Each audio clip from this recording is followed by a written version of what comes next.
Thank you, Susannah, for this possibility to be meeting you through Teams in this way. And it's an honor for us to be able to pray for you. And we have been following the situation along these past 4 years. Just for those people seeing this video in Finland who are not aware fully of the circumstances you have been in and the work that your husband, Pastor Raymond Koch, has been doing, could you tell a little bit about what Pastor Raymond, what kind of work he did, and what impact it had on the community? Yeah, Pastor Raymond Kohin was a Christian pastor, and he was also a Christian worker and worked for about 20 years. He started a social organization in 2004 to work among the poor, including setting up a reading center for children with needs, and also started shelter homes for people infected with HIV/AIDS. He is passionate about evangelism, and he loves to tell stories about Jesus to anyone who's willing to listen. And he's also a very compassionate person, like to help the poor and needy. Sounds like a very important work, and most people would also feel that that is a very valuable work. However, your husband, Pastor Koch, was very suddenly abducted 4 years ago. And why was it that he was considered by some as a threat or maybe unwanted in some way?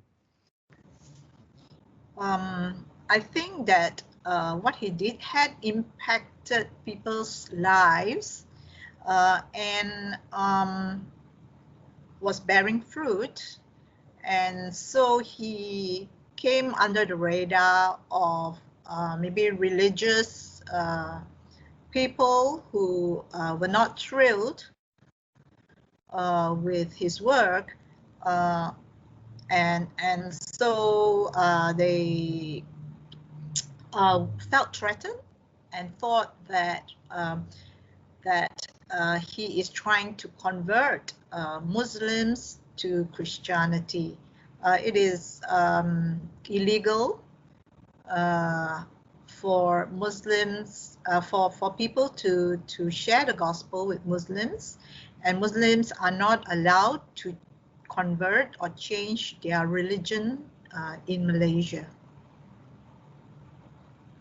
I think that can be a surprise for many people, even in Finland, to realize that this is actually the case in many countries, as well as Malaysia. It has been a big loss, obviously, for you and your family.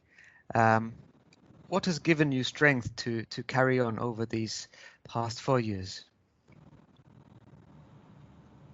I think God has been very close to our family. You know, He has sustained us, and He has given us much grace and strength to carry on.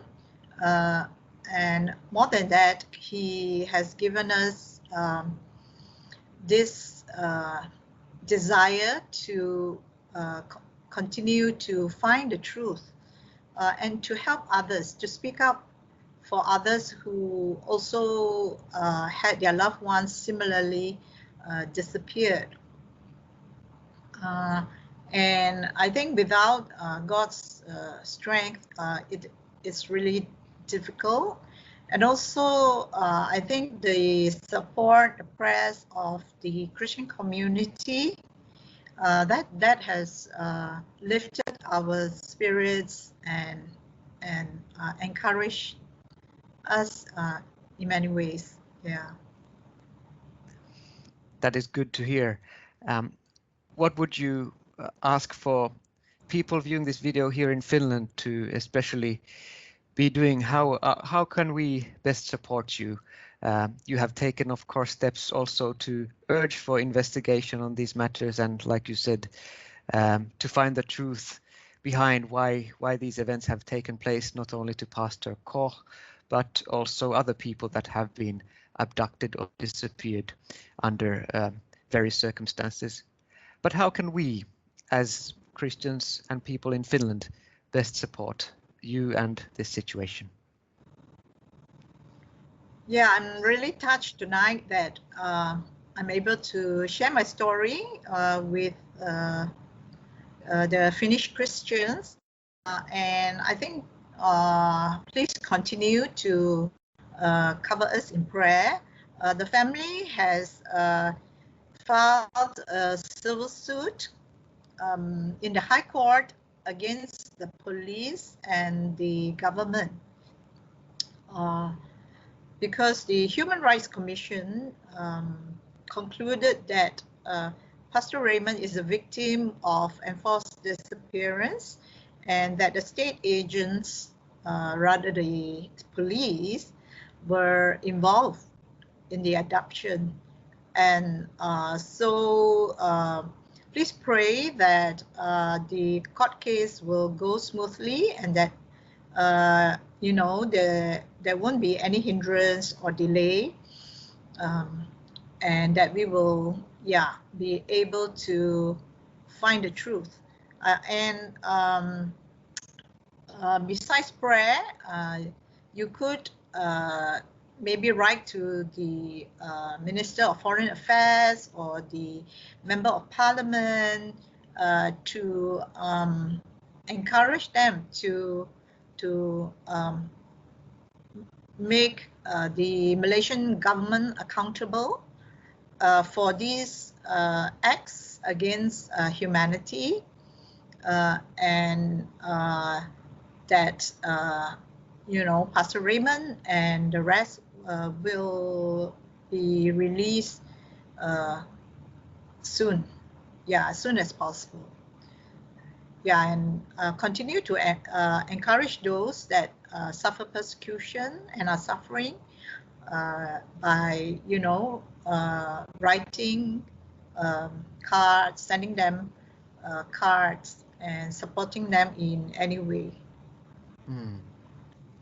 That is very important, and we are very committed to continuing in supporting you, praying for you, and also keeping these cases alive so that people will not neglect and forget those brothers and sisters that are paying a high price for their faith in Malaysia and in other countries.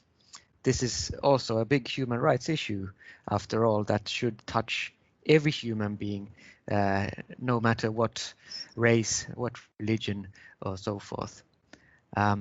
What kind of Malaysia would you yourself like to see in the future, and do you believe that it is possible?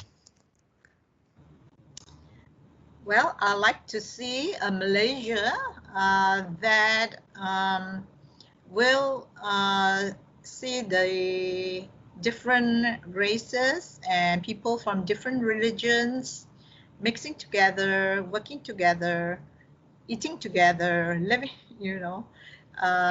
and without any reservations, without any suspicion, and just united and harmonious in every way. Also, I like to see a government that is fair and just, and righteous in its policies, and also that will follow the rule of law and uphold truth and justice. So, and also I like to see the church in Malaysia not being fearful, but being bold and fulfilling the Great Commission to reach people from every tribe, nation, and tongue. So yeah, that is the three things that, you know, I hope to see in Malaysia. Very powerful and very touching vision. Thank you very much for this possibility to hear from you, and we will continue to pray and support you from Finland. Thank you, Susannah. Thank you for having me. God bless Finland. Thank you, Madam Susannah. Thank you very much for this time.